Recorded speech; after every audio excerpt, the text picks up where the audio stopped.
پہلی بات تو یہ ہے کہ مجھے یہ بتائیں کہ عمران خان صاحب نے حکم دیا تھا نا کہ ڈی چوک پہنچے ہیں، سبھی پہنچے؟ پہلی بات۔ دوسری بات یہ ہے کہ یہ کٹ پتلی وزراء کہتے تھے کہ علی امین گنڈا پور اٹک پل کراس کر کے دکھائے، دوسرے کہتے تھے ڈی چوک تک پہنچ کے دکھائے۔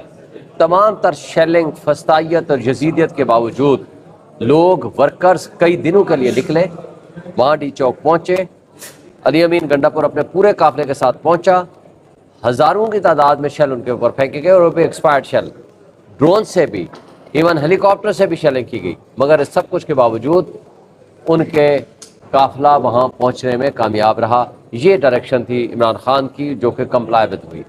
اور اس کے بعد جو اس فسطائیت کے نتیجے میں جو کچھ ان کو ہزیمت اٹھانی پڑی موجودہ فیڈرل گورنمنٹ کو، آپ اس سے اندازہ لگاؤ کہ اس طرح تیاریاں کر رکھی تھیں کہ جیسے خدا نخواستہ کوئی باہر کا ملک کوئی جنگ کر رہا ہو، کوئی انڈیا نے حملہ کر دیا ہو۔ یہ کیسے ممکن ہے کہ آپ 3 دن 4 دن کے لیے نیٹ بند، ٹیلی فون بند، آپ کی خندقیں کھد گئیں، پورا موٹر وے کو اکھاڑ کے رکھ دیا، انہوں نے کنڈی اسلام آباد نہیں پورا پاکستان بند کر دیا۔ یہ تو کبھی پاکستان کے تاریخ میں ایسا کبھی نہیں ہوا جو کچھ انہوں نے کیا۔ اس کے باوجود آپ دیکھیں ہزاروں کی تعداد میں لوگ پہنچے، یہ سکسیس ہے۔ اس سکسیس سٹوری کو آپ چلائیں، باقی چھوڑیں۔ اور جہاں تک باقی اس بات کا تعلق ہے کس نے کیا کیا، کون پہاڑوں میں گیا، یہ سیکنڈری چیزیں ہیں۔ عمران خان، علی امین گنڈا پور عمران خان کے بعد دوسرا بڑا لیڈر ہے جو ان تمام تر یزیدیت اور فسطائیت کے باوجود ڈی چوک پہنچا اور راستے کی تمام رکاوٹیں دور ہوئی۔ اچھا شعیب شہین صاحب، اگر یہ بات تھی کہ آپ لوگوں نے مارگلا ہلز کی پہاڑیاں نہیں عبور کرنی تھی، تو پھر ورکرز کو کہتے کہ ہم نے صرف ڈی چوک پہنچنا ہے، ہاتھ لگانا ہے، پھر واپس چلے جانا ہے۔ کارکن تو تیسرے دن تک مار کھاتا رہا، لیڈرشپ غائب رہی، ایون کہ کچھ ہمیں نظر نہیں آیا 2-3 لوگوں کے علاوہ، باقی لیڈرشپ کہاں غائب رہی تھی؟ ایک بات تو آپ کو کہ یہ فیصلہ تھا پارٹی کا کہ جو MNAs and senators ہیں وہ اس پارٹیسپیٹ نہیں کریں گے۔ یہ this was a decision because of the latest amendment 26 amendment جو آ رہے ہیں، تو لہٰذا یہ ایک فیصلہ تھا۔ دوسرا، چونکہ آپ کو پتہ ہے کہ وہاں جانے کے بعد امیڈیٹلی جو اٹیک ہوا رینجرز کا اور اس کا آئی جی اسلام آباد کا، اس کے بعد کی سچویشن ایسی تھی کہ اس کو ظاہر کنٹینیو کرنا پڑا۔ اس کے بعد جو کچھ بھی ہوا ہے یہ ساری ان کے خلاف ایک چارج شیٹ ہے موجودہ حکومت کے خلاف، جو جمہوریت کے دعوے دار ہیں انہوں نے جمہوریت کو ایک تماشا بنا کے رکھ دیا ہے۔ چونکہ ہر پولیٹیکل پارٹی کا یہ ایک فنڈامنٹل رائٹ ہوتا ہے کہ وہ وہاں جائے اور جا کر کے اپنا پروٹیسٹ ریکارڈ کرائے۔ آپ کو پتہ ہے کہ اسلام آباد کا جلسہ سب سے پرامن جلسہ تھا۔ اسلام آباد ہائی کورٹ کے حکم نامے 6 تھے اور اس کے علاوہ ان کا این او سی بھی تھا، پھر بھی میرے سمیت ساری لیڈرشپ پہ پرچے ہوئے، ہم جیلوں میں بھی رہ کر آئے۔ بات یہ تھی کہ ان کو اجازت نامہ ہو یا نہ ہو، لوگوں نے نکلنا تھا اور انہوں نے فسطائیت کی مثالیں قائم کرنی تھی۔ اس سے کوئی فرق نہیں پڑتا، انشاءاللہ تعالی ہمارے لوگ باہر آئیں گے۔ ہمارے عمران خان کے جو ٹائیگرز ہیں، عمران خان کے ہم سب سپاہی ہیں، ہم نے مشکلات ماضی میں بھی دیکھی ہیں اور آئندہ آج بھی دیکھ رہے ہیں اور آئندہ بھی دیکھیں گے، لیکن ہم اس وقت ایک بات ان کو پہنچا چکے ہیں کہ جناب آپ اگر کوئی بھی اس طرح کی غیر آئینی ترامیم کی صورت میں ہو یا کوئی بھی فسادیت کا ماحول قائم کریں گے تو انشاءاللہ تعالی ہمارا ورکر اٹھے گا، وہ نہ صرف ڈی چوک ہو یا کسی بھی جگہ پہ عمران خان کال دے گا تو لوگ اس کی بار جو ہے وہ شعیب شہین صاحب جو ہے وہ اسی طرح پچھلی طرح کی اسٹریٹجی ہے، لاوارث ہوگا یا پھر قیادت موجود رہے گی ڈی چوک میں؟ دیکھیں ہمارا ہر ورکر کا لیڈر ہے، ایک بات آپ کو ذہن میں رکھنی چاہیے، کوئی لیڈر ہمارے مجھے بتائیں جو اس وقت ایم این ایز یا ایم پی ایز بنے ہیں اس میں سے 80% سے 90% کے درمیان تو وہ ہے جو ورکر ہے، ہمارا ورکر ہی ہمارا لیڈر ہے۔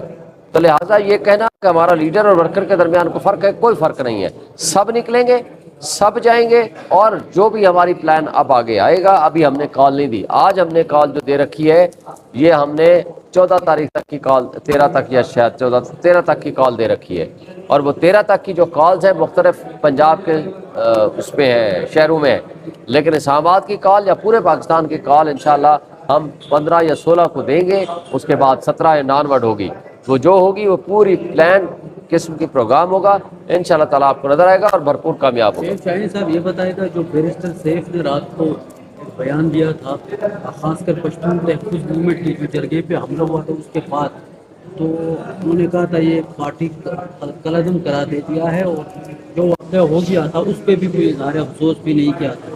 اس بیان کو آپ کس نے؟ ہم نے کل اس کو ریجیکٹ کر دیا ہے اس بیان کو. کل مخصوص A1 پوائنٹ ایجنڈا پہ کل میٹنگ ہوئی ہے ہماری اپنا پولیٹیکل کمیٹی کی. اس نے اعلامیہ جاری کر دیا ہے کہ ہم کسی کے بھی بنیادی انسانی حقوق کے اوپر حملہ اس کو پسند نہیں کرتے. جو کچھ انہوں نے فیڈرل گورنمنٹ کر رہی ہے, جو پابندی لگائی ہے, وہ بھی غلط ہے.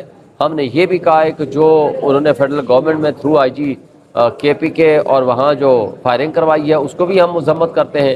اس کے حوالے سے چیف منسٹر اپنا رول ادا کر رہا ہے, سب کو بلایا ہے کہ آئیں اپنا ریزالو کریں ان ایشوز کو.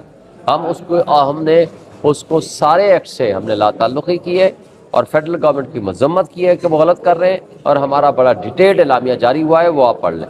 آپ کا اپنا ہی ترجمہ ہے سر. غلط ہے وہ, ہم اس کو نہیں مانتے. اس کی ذاتی رائے ہوگی سکتی ہے, ہم نے اس کو ریجیکٹ کر دیا ہے کل ہماری پولیٹیکل کمیٹی نے.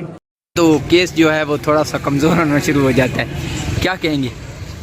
یہ افسوس کی بات ہے کہ اب عمران خان صاحب کی تقریباً سارا قبہ ہی ان کا تقریباً زیر حراست ہے. میں تو یہ کہوں گا بیٹے شاید اس لیے نہیں کیونکہ وہ ملک سے باہر ہیں. یہ تو 302 کے مقدموں میں ہوتا تھا کہ کافی وائڈر نیٹ پھینکے جاتے تھے, پوری فیملیز کو امپلیکیٹ کر دیا جاتا تھا.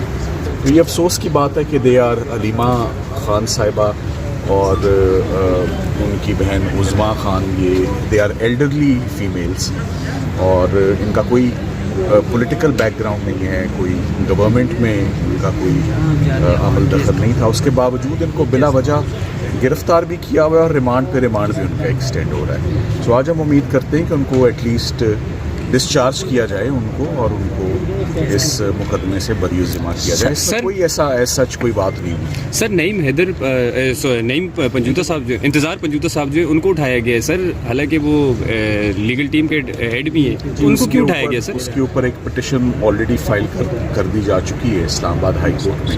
چیف جسٹس صاحب نے اس پر سماعت کی ہے اور IG صاحب سے انہوں نے تھوڑی دیر پہلے ان کو طلب کر رکھا تھا.